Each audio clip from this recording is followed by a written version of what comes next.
Good morning.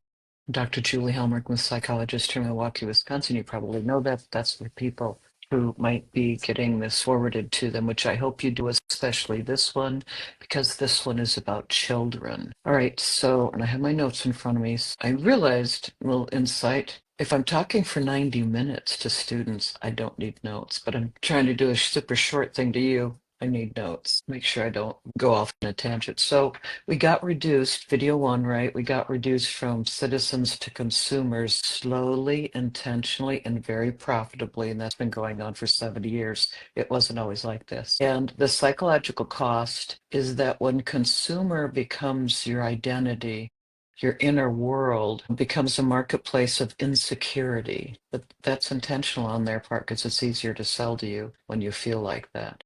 So in video three, this one today, super important. Please consider forwarding this. You know what? Just share it on your Facebook page because you never know. You really don't know who needs to hear this stuff. I'm always surprised at the people who let me know they were watching. So, part of what happens with that not enough mentality is it begins to spill over into everything else, like into our homes, into our families, and especially into the children. And it's why so many people feel like they're drowning in stuff. So let me give you a little bit of information here. The average American household has 300,000 individual items, and even with all the space that we have, we still don't have enough room.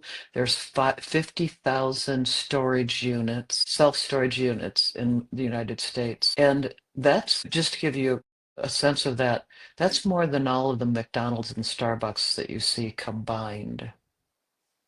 That's a lot of storage units. 2 billion square feet of storage on average. That means 6 square feet per person. 13% of American households have rent storage units. So there's a monthly cost to that. I've done it too. No scolding, no shaming, and no blaming. I'm just trying to raise some awareness here. And just so you know, 1 in 3 of us have used storage at one point. But that's what it looks like on the street. What it looks like inside you and inside your home and for your children. So, an economy that is built on consumption, on endless buying, eventually spills into closets, garages, basements. And when more becomes too much, which is pretty quickly, too much becomes stress. So we think, we're accumulating options or we're buying convenience or we're buying preparedness or something like that. But the science on this says that we're really paying the price for that, not just the storage thing, but we're paying the price in our bodies and in our homes. So here's some science for you. I've got three main ones. This is especially for women. So clutter and stress. When there's clutter, there's stress. When there's clutter, there's a lack of mental clarity. This has been known since the 60s, I think, by the way. And can you imagine the 50s, what must have passed as clutter? I mean, today, oof. So there's UCLA has a Center for Everyday Lives, and they started looking into clutter and stress. Homes described as messy, cluttered, chaotic. People describe their homes, or when other people describe other people's homes that way, you can count on the cortisol levels of the women being very high, like unhealthily high. Cortisol is the stress hormone, glucocorticoids technically. And so the more stuff, the more cortisol. The emotional tone in a home worsens as clutter increases. Now, this is across the board. So, in other words, clutter isn't neutral. Clutter is not neutral. It's biological noise. This isn't just visual noise. I mean, you can look at it, it's kind of visually assaultive sometimes, but it's also biologically assaultive. Now let's talk about the kids. The University of Toledo did a study a while back. I thought it was three. I've been teaching this three the whole time. It's actually four. If the toddlers are given four toys, they play longer, deeper, and more creatively with those four toys. Now, we have Christmas coming up. Keep that number in mind. If they are given 16 toys, they're distracted, fragmented play. It doesn't look creative. It looks like a mess. It looks like they don't know what to do. They're just kind of going from thing to thing to thing. So if you want to look at it this way, you got a 4 and a 16. And what happens in terms of quality of play is that at 4, it's high, and when it goes up, the quality of the play goes down. In other words, children are being hurt by too many toys. The quality for kids, their play is their work. That's what they're there to do. What's that work doing? It's really creating neural pathways. It's creating organization in their brain. It's creating sensory connections like visual and hearing. And when there's too much, what is being created in their brain is confusion. It's like messed up pathways. More toys, more stimulation, more development isn't true. That's that cultural idea of the kids. I mean, we need to give the kids the best they can have, which has been turned into the most they can have.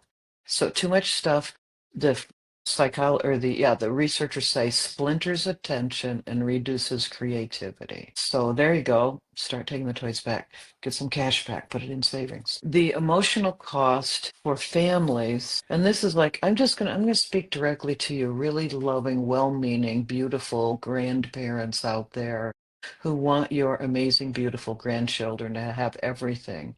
Everything. You have grown, you've developed, you want them to have everything. You have a little more cash in the bank than when your kids were younger, and you're just trying to like give. But what your grandkids probably need is you holding them and listening to them and being a place they can run into and knowing that when they show up, you light up. That's what they need. They probably don't need the stuff. And what if you knew for sure as a grandparent, the stuff hurts them? I know if you knew that. That's why I'm trying to help here.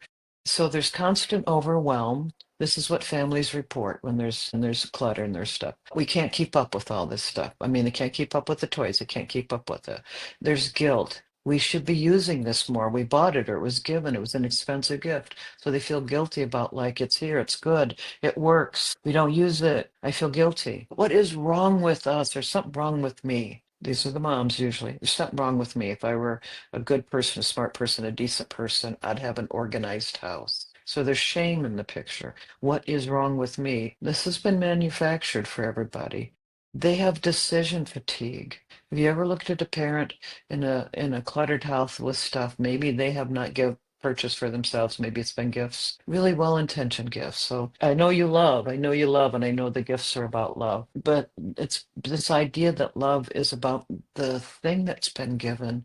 Again, it's been manufactured. Mostly the non-material life that kids have that they need is to be able to explore and to have some safety and to be able to um, take something and create something with it. And it sounds like a joke, but I often say when someone invites me to a kid's birthday party, okay, I'm not bringing anything, but I might bring a box. And they laugh. And that is my, because I think kids like boxes. And I think they use the boxes the toys come in more than the toys. So you have to stop thinking about clutter like it's just physical. It's cognitive. It wears people out to look at it, to think about it, to try to organize it. And it's an emotional. People feel guilty. They feel ashamed that they can't manage it. But does it help for you to really appreciate that this was delivered to you? This is manufactured. This was created. Your interior life, you're getting hit with all those ads we talked about yesterday. An economy, I've got some little, I hope, provocative statements for you. An economy built around consumption ends up colonizing our homes. That's your space. That's your time. That's your attention. It ends up taking it over. And importantly, it ends up taking over your children's development. So this isn't, please don't hear this as like personal failure because it is not personal failure. This is about living inside a system that was designed to overflow your life. It was designed to make you feel bad, to convince you that this product is going to make you feel better, and then to convince you the same thing about your children. If they just get all the products, or your grandchildren, they too will feel better. So anyway, couple of suggestions. Really look at the Christmas shopping list and cross a lot of that stuff off. Really cross a lot of that stuff off. Make some kind of a decision that the stuff you have might be something that really somebody else does need. I mean, there are people who are living without, they're living without things that you would consider normal. You've never not lived without them, and they don't have them.